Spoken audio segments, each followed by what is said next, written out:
What if burnout wasn't a problem to fix, but a signal guiding you toward deeper alignment with life? The Practice Podcast invites you to explore how aligning with your energy can transform your connection to yourself, your relationships, and your work.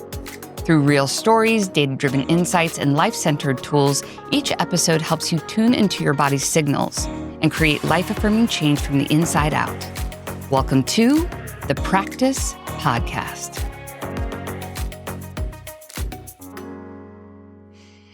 Welcome. Hello. I'm Jessica Corbin. I'm Kristi Britto. And this is the Practice Podcast, a place where we bring you into our data and our lives so we can help model energetic literacy. And what is energetic literacy, Kristi? It is the ability to understand, manage, and renew your energy. And it hasn't been taught or talked about mainstream at all, little stream, until now. Yeah. So it's pretty cool. Yeah. And why hasn't it been talked about? Well, there's far-reaching This is a historical problem. reasons for why we haven't been taught how to listen to what we will refer to as our energetic information. And we do this from an objective standpoint using heart rate variability technology. And we also do this from a subjective standpoint. And in the practice membership, if you're ever curious about that, there's a specific framework. But what you'll see Kristi and I do subjectively in these conversations is reflect about our lives and what's going on and trying to feel into where we're pinching ourselves off from the flow, where we are kind of slipping off of what we would call aligned action. And there's a lot of reasons why people do this, slip off of alignment, a lot of people-pleasing tendencies, a lot of desire to kind of cloak and mask in order to get something in the short term. There's a lot of reasons. Yeah.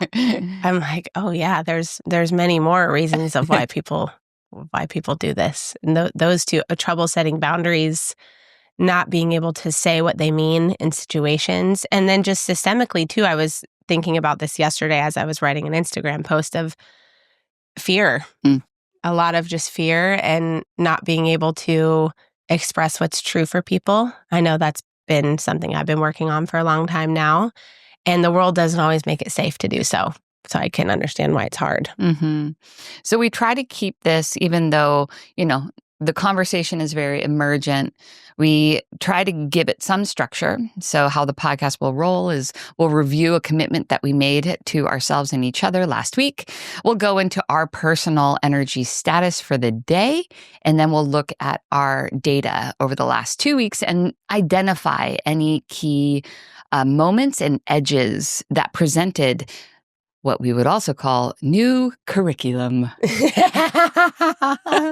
I think you should start today, too, on that note. Because I started last week as I was reviewing the podcast last week. I talked a lot. So today, I want you to start. Okay. I'll take it. So last podcast, I made a commitment to have some clarifying conversations with very important people in my life about something that I was afraid of. And that fear was that I was losing a depth of connection with them. And this puts me at my edge because I feel that in the past, when I bring up what it is that I'm afraid of, the other person hears it as criticism. Mm-hmm.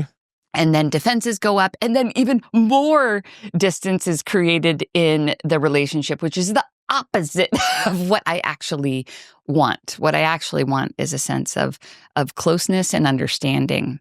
But because I am still a human, I can get really fiery around these topics. I think it's passion. Other people think it's being argumentative. Oh, this word. This word was funny the last 2 weeks. I remember this now.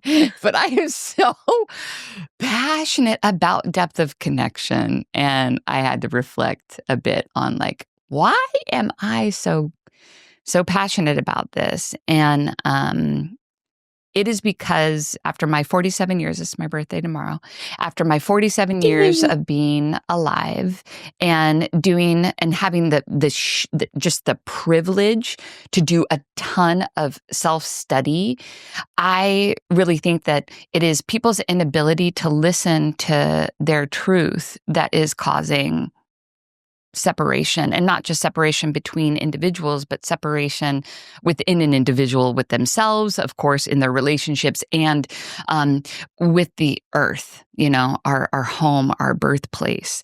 And a big part of the greater regenerative movement that we are a part of, shout out to Laura Storm, Giles Hutchins, Karen Ravore, Bristol Bond, Many more. and so many more. Yeah.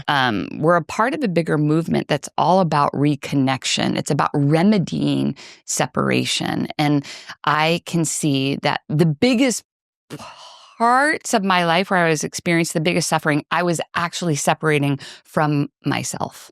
And because I didn't know how to name, it's easy for this society to name the logical things, the logical, rational things. It is very foreign for our culture to talk about the non-rational.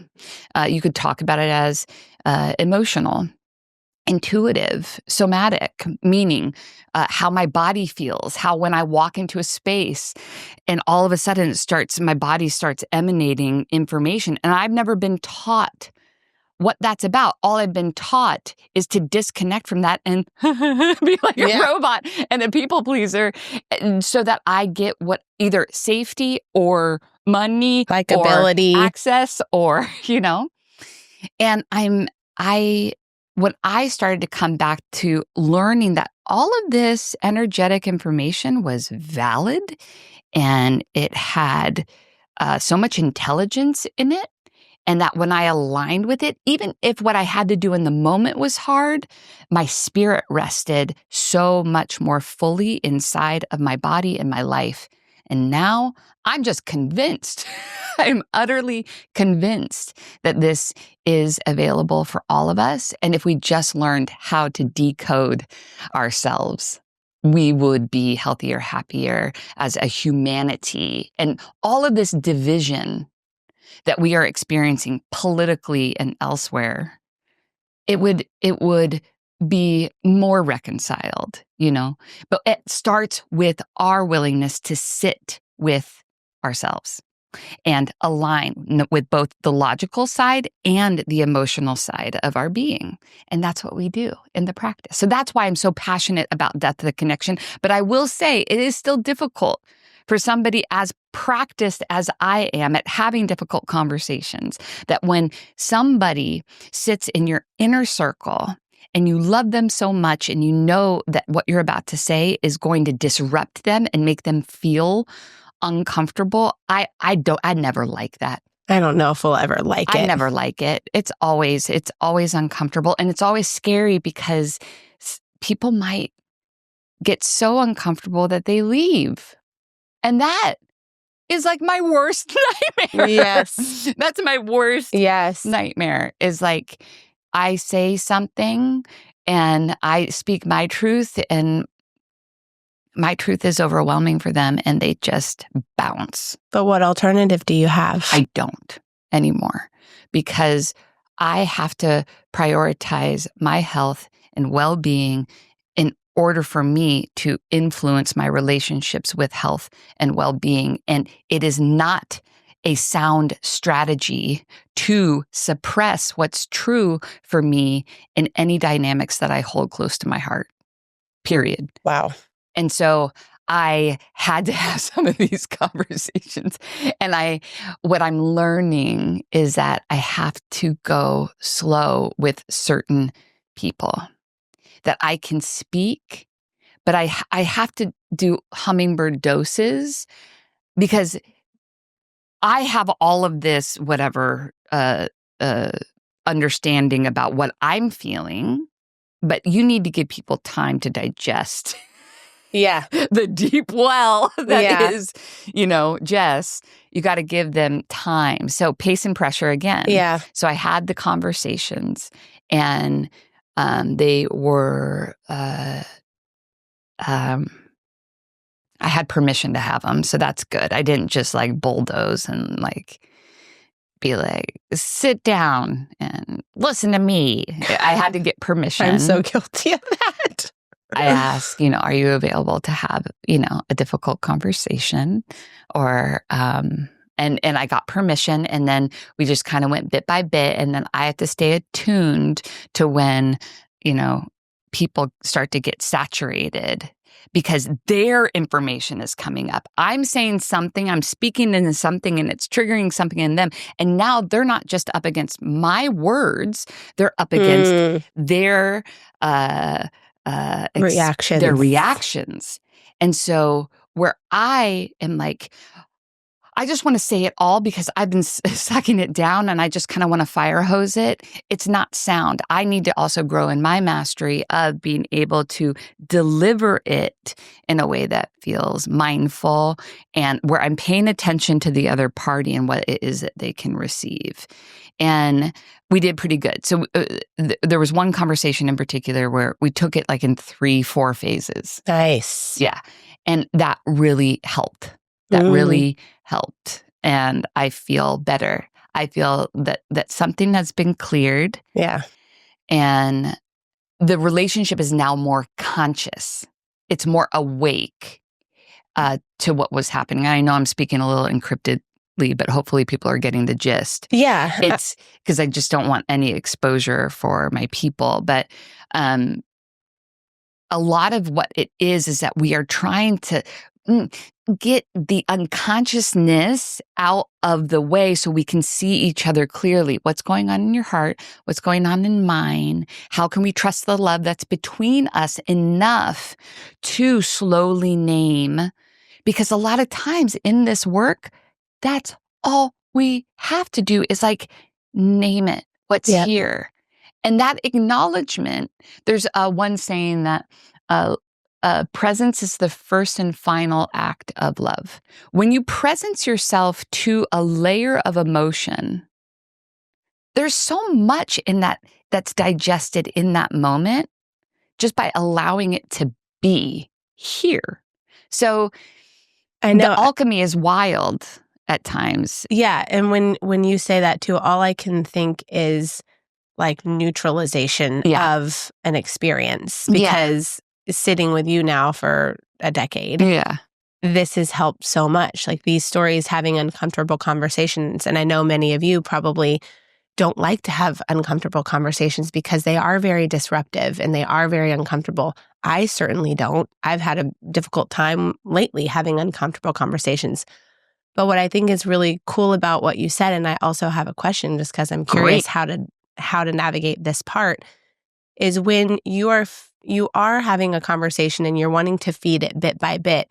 When I try to do that, sometimes people think I'm not truthful because I'm not telling all of the things. So then I just start to rattle off and say all the things and then I overwhelm the person. But because there's other things, sometimes I feel like I'm not telling all of it yet, but really I am trying to cadence it so that it's not. How do we do that?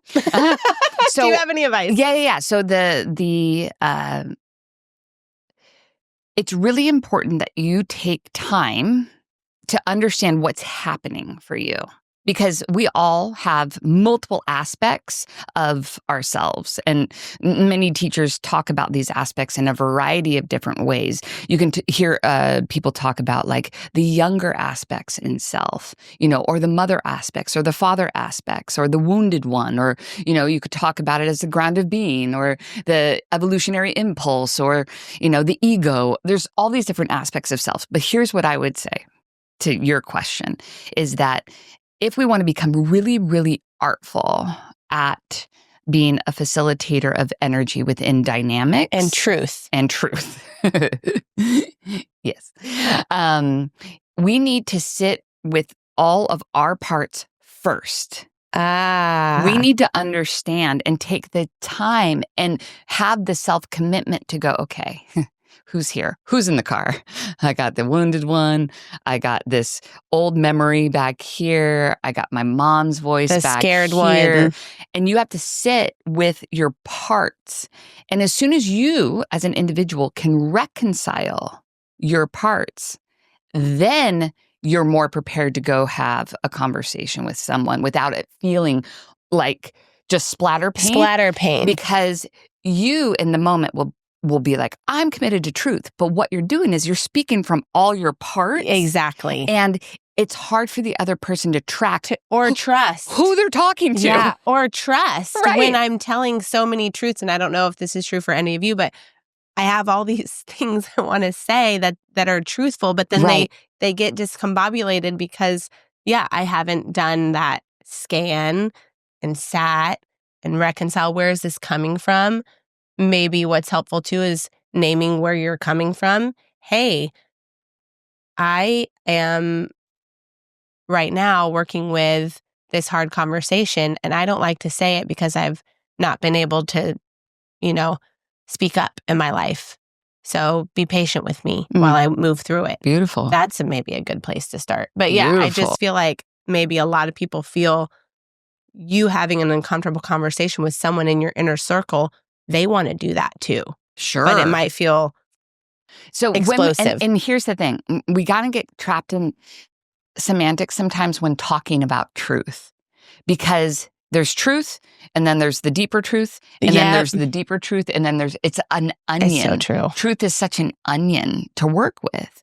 And so when we're talking about accounting for your parts, it's like there is one, you could call it your higher self, the wise one within you that's able to take inventory of all these parts. So you call that one forward when doing this work. Okay, I'm going to call higher self, the wise one, whatever you want to call it. Yeah. My God consciousness, whatever you want to call it. You call it forward, and then you do an accounting of what's happening inside of you.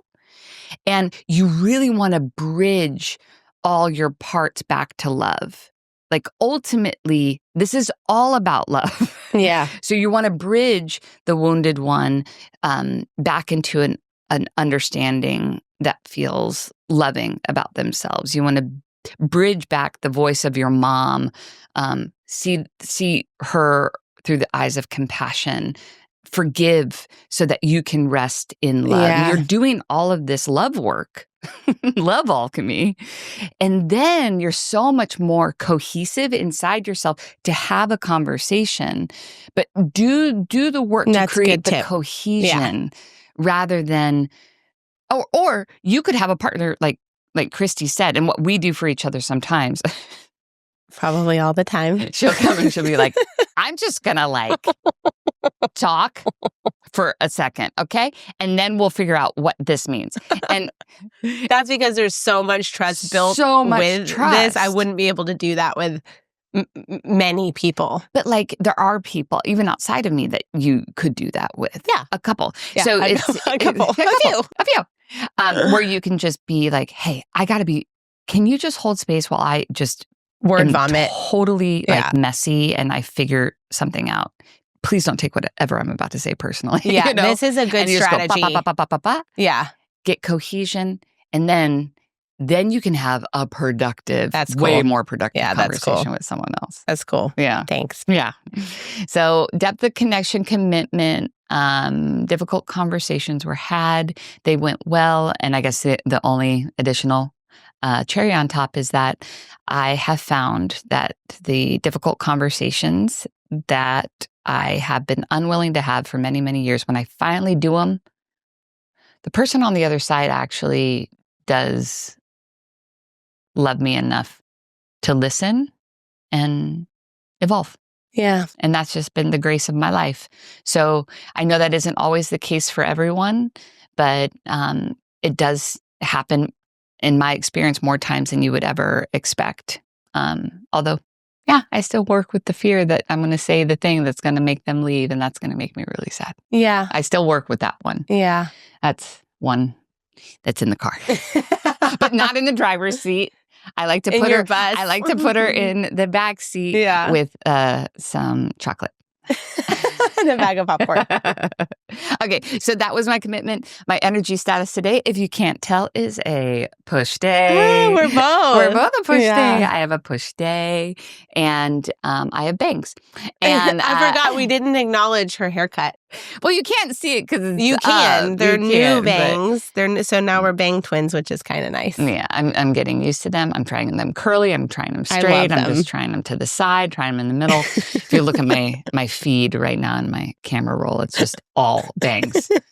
Anyway, and then my trend for since the last episode, it was all over the place. I was on an actual downtrend the last episode. I had 3 recover days in a row, and then it's just been like a poo-poo platter of just push, maintain, recovers. It continues to be like a really textured time for us. It does. Where we're kind of wrestling on a business standpoint with understanding marketing at this point. How to packaging and marketing. Because we get glowing testimonials and we've never marketed before. It's hard for us to market because, I mean, it's a really challenging subject. We haven't marketed before for many reasons. One, marketing can feel really yuck when we have something so pure and you want to be the underground band that doesn't need to do any marketing, that people just show up at your door. Or the secret door that you access from the alley. Yeah, and you're like, oh, whoa. But then we run the risk of bankruptcy. I was going to say no one coming to the door. So we're finding, but yes, that's true. And yeah, that's the textured area that we're at. Yeah. So it's been bing bong, bing bong, bing bong, bing. And then the last 4 days are a push trend. And I'm like, and why is that? Oh, the only thing that I can think of is because I've had the clearing conversations. That's the only thing. I was going to say, wait, you're like, what is it? What is that? I'm like, wait a minute. You moved a big rock in your yard. And you're like, oh, I wonder what cleared this out. See, this is why the work is so important. So you can reflect and go, oh, yeah, maybe inside it was a bigger load. The anticipation of having a big conversation or the outcome of said conversation. It is a load on your nervous system. 100%. So there it is. Yeah. So then I'm on a push trend. And in terms of edges, showed up in data. Yeah. I have a few, but not it's hard for me to remember any edge. Well, you don't have to have one. Sometimes you might not, though. I mean, tiny little edges, little ridges. Ruffles at the ridges. Yeah. The edges. Okay. So here's, I have maybe not felt edges within myself. I have felt edges within the business. Yeah. Okay. So here we go. This week has been edgy for the business. It's been spicy. Yeah. The communication between the two of us it feels a bit more staccato. I know. I feel like you've been mad at me all week, but it's not true. And I feel like you feel me just bop, bop, bop, bop, bop, channel here, channel here. It's very robotic, which there's just so much trust that I swear to God I was going to say that today. And now you're saying that. Now I feel like, oh my God, that's so funny. But I think but here's the thing. Again, staccato is a necessary part of creation. And we are in a place where we are, because we have a tiny but mighty team, we are reallocating personnel to different areas of the business. We're doing a reorg. Yes. And this is causing some disruption, and we both don't necessarily like it because it's like a transition, and it makes us edgy when we're in this transition. 100. Although I'm not mad at you at all. It's just how do we fucking figure this out? Exactly. Okay, we got to put you here, and we got to put you here. Yes. And during the transitions, what I feel is really interesting is when things fall through the crack, it's something that I normally would be like, that we've missed something. But now I go, that's a learning. That's a learning. It's a learning. We had to learn this. And when things fall through the cracks, because we're reorging things, we don't know whose responsibility it is. Because it's none. So, like it's a reorg's responsibility. The other day, just a little glimpse. It's like, we have to do an interview. Oh, yeah. And you're like, hey, when you're doing that interview, can you ask this question? And it's for marketing. And then I was like, I can. And she's like, can you put that in your calendar? And I was like, I can. But this is a marketing thing. This needs to be on the mark. So it's just like, wait, what? Yeah. And here we are. And it's all good. It is. And this is just a necessary. So it feels like a different tone, and I trust it. Me is too. It comfy? No. But do I trust it? Yes. Yeah, it's actually a little more comfortable even for me too, because you and I are business partners too. Yes. A lot of times, I don't know, especially with we're so friendly together. I don't even classify us as friends because it's so much deeper than that. I know. We aren't friends outside of work. We're not in our same friendship circles, taking each other to the airport, doing sleepovers. This isn't the relationship that Jess and I have. Yeah. And I love the way that it is because we stay very professional. This is not our hobby. Yep. This is our work. Mm-hmm. And this is what we do. Mm-hmm. We show up every day. We're here. We're on time. We work together in a capacity that is very real. Mm-hmm. And I take and you take very seriously. Mm-hmm. This isn't something that is, because I don't have interest in doing something like that. Mm-hmm. I wouldn't be putting this amount of heart, soul, effort, grit, blood, sweat, into tears a friendship. Well, I would if it was just a friendship. Maybe not. But into something that just felt like, why are we doing that? Yeah. So that's where I go, I love these types of weeks because it shows that part of us that are serious about our jobs together. Totally. And that just makes me, I wouldn't say it makes me uncomfortable. It makes me trust what we're doing a lot. Good. Yeah, because I think it is imperative that we feel comfortable in tension and in conflict. Yes. Having differing opinions about how something should roll. Yes. Like, it's imperative. I didn't always feel that way. Yeah. So it's great that it does now. Oh, man. I love being in relationships where we can have conflict. I know. And plus. And feel safe. Yeah, and feel safe. We can feel safe to be in different camps for a second and just go, okay, this is what it looks like from this side. This is what it looks like from this side. Yeah. And if we have a shared vision, mission, and love, it's all going to work out. Yeah. You know? So I think that's a beautiful thing to name. She stole my edge too. That was basically my edge. So Kristi and I, though, we weren't friends first. We met I poached you at a boot camp. I was teaching a boot camp back in the day, and then how I was training Kristi felt different to her, so she asked me for lunch. I did, because she had a nutrition business at the time, and then she, with her business brain, was like, oh, like I can refer you clients, you can refer me clients, because I was doing fitness and mindfulness with the tech, and she was doing nutrition. And then that's how, but it's the origin of our relationship actually was in business. Yes. I've also done business with friends, and that was difficult. It was really difficult. I'm so happy about that. I totally believe that you can do business with friends, but you have to be very, very good at communicating. Very good. And when I did business with a best friend back in the day, I wasn't shored up in my willingness to tell the truth. And that's imperative. Imperative. Yep. Yeah. And I think that's what makes us still here. Like, I'll be honest, we haven't had a falling out.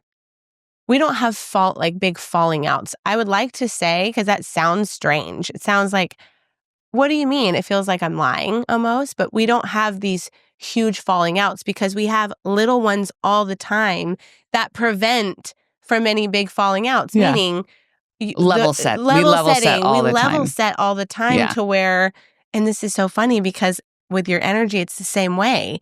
Exactly. It's the same You thing. just got to get upstream. Just to get upstream on it. If you level set with your people, you learn to tell the truth, uncomfortable or not, allow people to rest in we love each other. Yes. And being able to have those conversations. It's the same thing when we're looking at our data to go, instead of keep pushing it down or squashing things or like pushing the water balloons under the water, your body's going to eventually revolt, just like a relationship will. Mm-hmm. So keeping it clean with your people and clean with your body, this is preventative and this is smart. Yes, I agree. I like it. Do you want to start a business together? Yeah. Yeah, okay. So then the commitment for next week would be around the staccato-ness. And we can have a shared commitment, I guess. Maybe. I guess it would be the next 2 weeks continued to be very I want to say direct. I know. I want to say, and I know we are direct. Yeah. And we're primarily a female, like on the daily operations side, we're a fully female squad. There's a lot of caretaking that we do with each other that I think is beautiful. There's also something to be named that at times that level of caretaking takes up energy and it isn't necessary. 100%. So maybe I don't know if we want to experiment with it. Well, I mean, I don't know. I feel like we naturally do that sometimes because there's ways and there's weeks that I know that we have more spaciousness on the business, that we can shoot the shit more. Totally. And then there's weeks, like the past 2 weeks, that you don't even have approval on some emails that are going, that you are not briefed on things. Yeah. There's things in my personal life that I can't wait to tell you that I haven't. Fun. And they'll come out. Great. But some weeks are not the weeks. I know. And sometimes are not the times because we have other, the spaciousness is not there within the business. And I think we do that pretty well because of how long we've been together. So we just kind of know that. So we're already achieved our commitment. I know. I'm going to sit on my commitment while you talk. Should we celebrate more? And you celebrate all the time. It's like an emoji marathon in our Slack. There's but so I love much to it. celebrate. Like what do you want to do to celebrate? I don't know. I feel like, What do you want to do to celebrate? We can throw ourselves a party. I think we need to do something. Okay. I don't know what it is, but then my kids are on spring break and I'm like, womp womp. Okay, you talk. I'm going to marinate. Yeah, marinate. As you talk and see if I can get to a commitment. Okay. By the end. Great. Yeah, how was your commitment? What was it? So mine was to get quiet and start to understand how my life's designed and me kind of putting out there my ideal working environment, my ideal hours, my ideal life design, putting that out there just in and of itself created a lot of relief. The commitment around it was to get quiet and listen to what exactly that is. And to really work on knowing that when I put my ideal forward, or when I say I need a day off, or when I say I'm off on these dates, to not take people's reactions personally. This is huge. And I listened back to the episode, and the last episode, you'll see this same thing come up over and over in different ways. Yeah. And it's me disappointing people and taking their reaction personally. And this really doesn't have to do much with you. I noticed it more in my personal life than with the business. Because when I say I'm off on Monday, you don't have a negative reaction. But when I say I can't do something in other areas of my life, I feel okay. And if someone just responds, okay, I go, oh my God, that sucks. There's no way then. I can't do it. I can't ask for more time. I can't do this. I can't do that. So for example, I could not bring snack. And this is a monumental thing, guys. I'm a mother who signed up for snack and I cannot bring snack. I cannot bring snack. And I say I can't bring snack. And I see what I perceive as massive disappointment. Massive. And then I go, uh-oh, that's all my fault. Mm-hmm. When, yeah, I mean, me not being able to bring snack because I forgot, because I genuinely just forgot. And I forget those things because I don't prioritize those things. I don't prioritize those things because I'm not used to prioritizing those things. And that is that same pattern that when I deliver bad news of any kind, what I perceive as bad news, I upset. If someone has a neutral reaction, I feel like I don't deserve it. I can't take it. I don't need it. I have to walk it all back. There's no winning. And I like to win. So I really do, though. I really do. I've noticed that I need a really affirmed response. Another example. Raph, I'm not making dinner tonight. I ran out of time. All he has to go is, oh, okay. Oh my God. That makes me so mad. I want him to go, don't worry about it at all. Oh my gosh, we have so much food. Okay. I need really reassured responses that my news that I just delivered is okay. They need to be abnormal. Like it's not something that is disproportionately, and I notice my reaction to other people's bad news or perceived bad news is also over the top. Yeah. I go, don't even worry about it. You should just quit. To take them off the hook completely. Right. And I genuinely feel that way. Right. And I'm noticing that a lot in my personal life. And then when I watch back the episode, me communicating that I'm moving, me communicating any news that isn't favorable to said party or me, I need a lot of someone saying it's okay in many different forms and ways. And I wish I didn't need so much of that.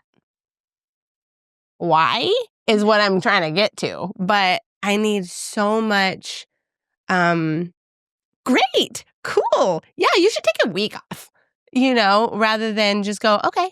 And someone says, okay, and it's not good enough because I feel still failed in those areas. So it's funny to see I was naming all these different things last episode, and a lot of it came back to feel of failure, fear of not good enough, letting people down, and not being on my A game. Mm-hmm. It's this running tape that's been there my whole life. Now it's at a new cut. It doesn't get me so quickly as it used to before engaging in this type of work and self-study. It used to ruin my whole day all day.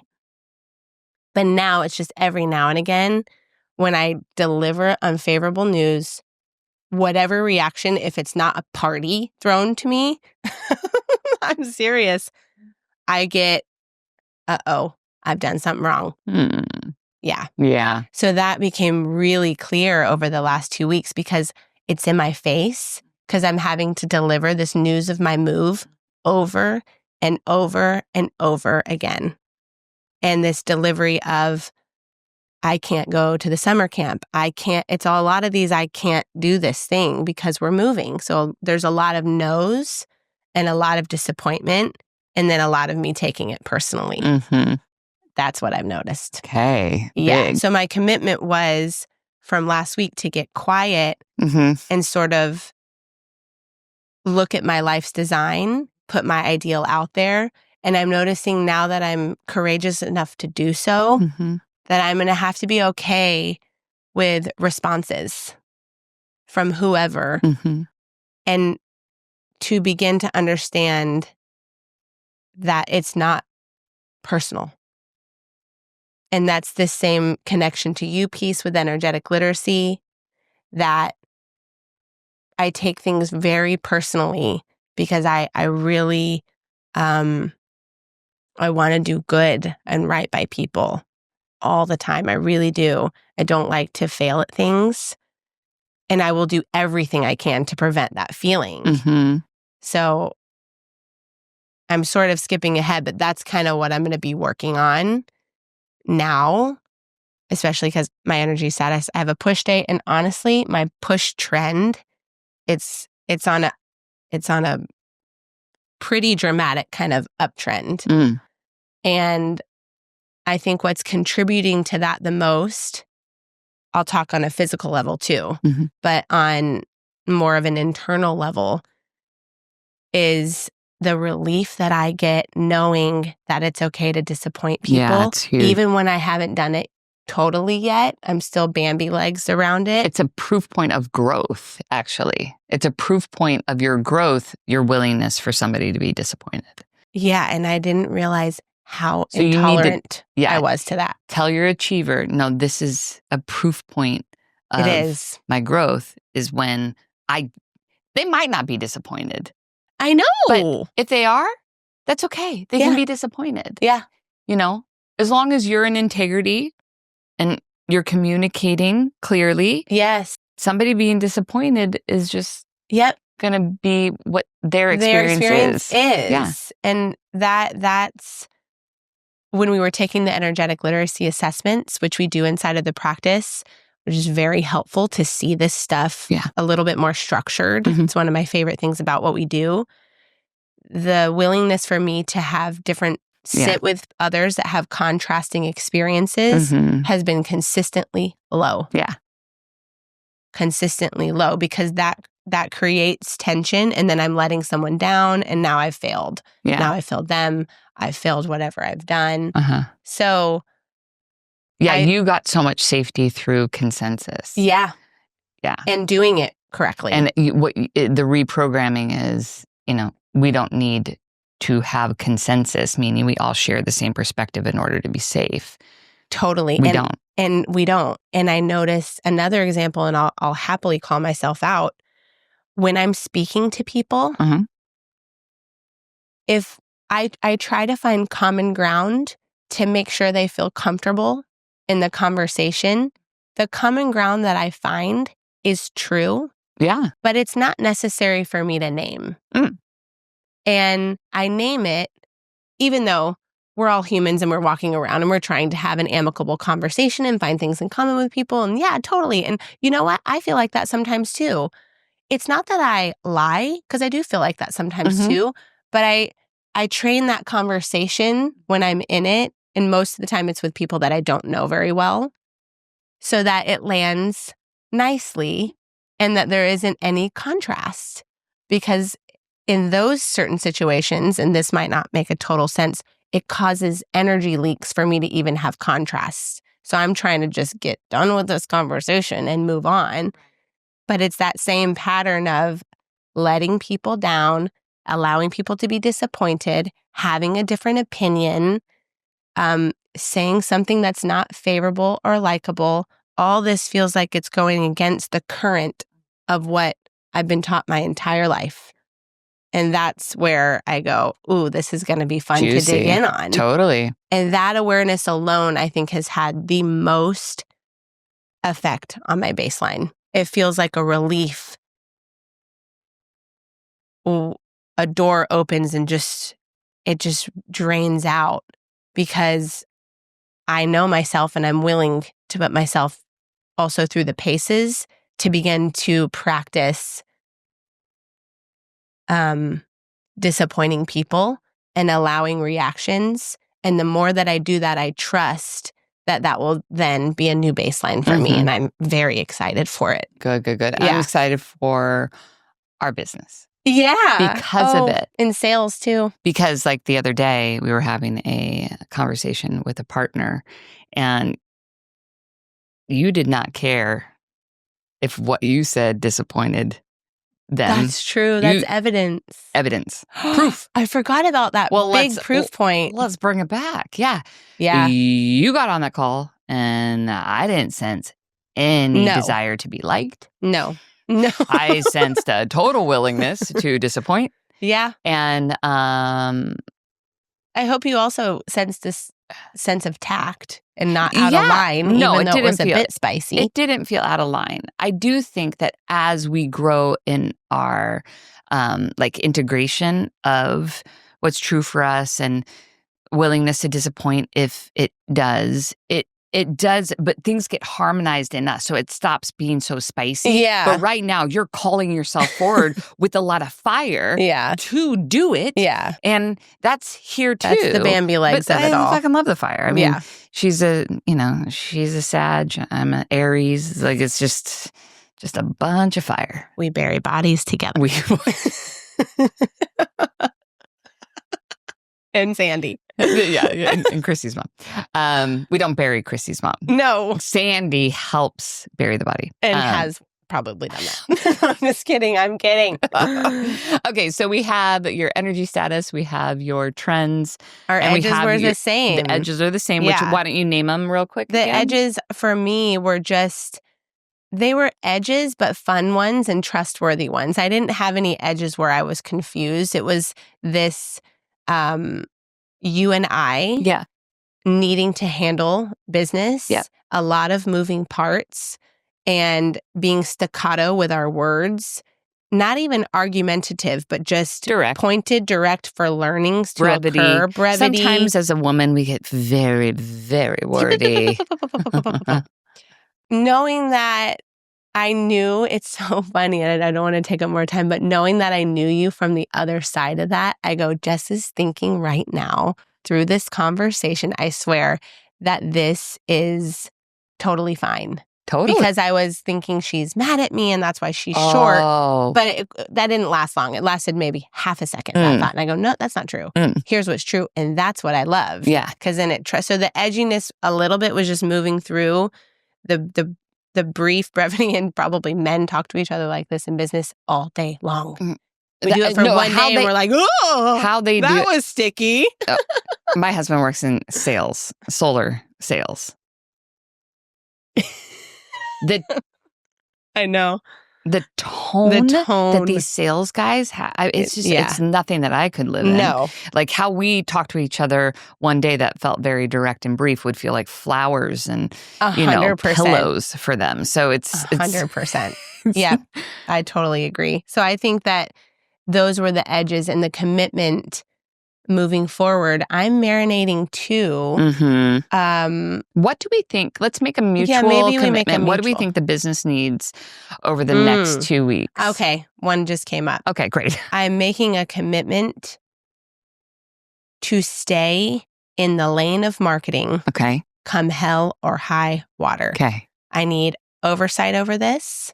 I need to prioritize this in the company. Yep. We're powerful creators. We create the most beautiful products and services. The people that experience them love what they experience, and everything is still under a rug. That's not sound or smart. And I see why we do it. It's really hard to come out and go, do you want to join the practice? So methodically, thoughtfully, mindfully, and intentionally, this area of marketing needs spaciousness to be able to make good on what it is that we're doing and show people what we're doing. For example, the podcast. We don't know how many people are listening to this. We need some friends to help shout us out. How do we do that? Those tangible things is where I need to live. The business needs that, and what I can use the push trend for, and this disappointment fear that I have, I can use all that absolutely to stay directed and stay the course and ask for the business and say what we have and end it.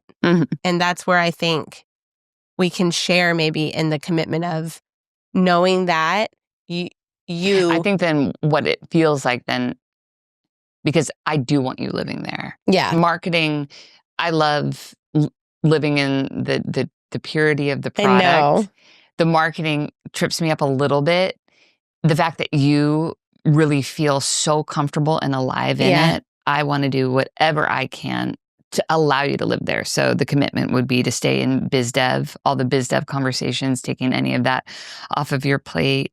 And I just have a vision of like me with a machete in a field, and I'm just chopping a path you know, and you're behind with your wands, Yes. just like being like, Yay. ping and ping and ping Yes. and ping. Yes. Because we do need to now Yeah. get this in front of a lot more people because it is Yeah. legitimately powerful. Yeah. 100%. Yeah.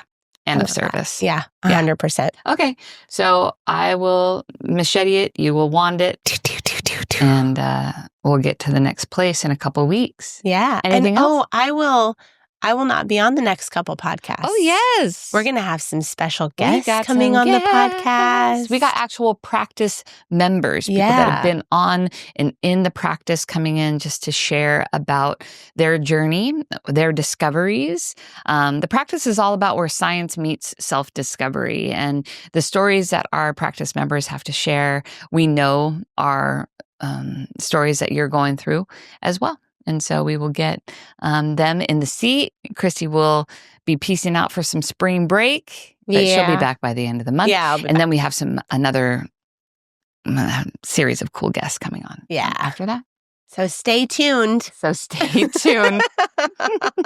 Thank you. Thank you so much for joining. See you guys. Bye, guys.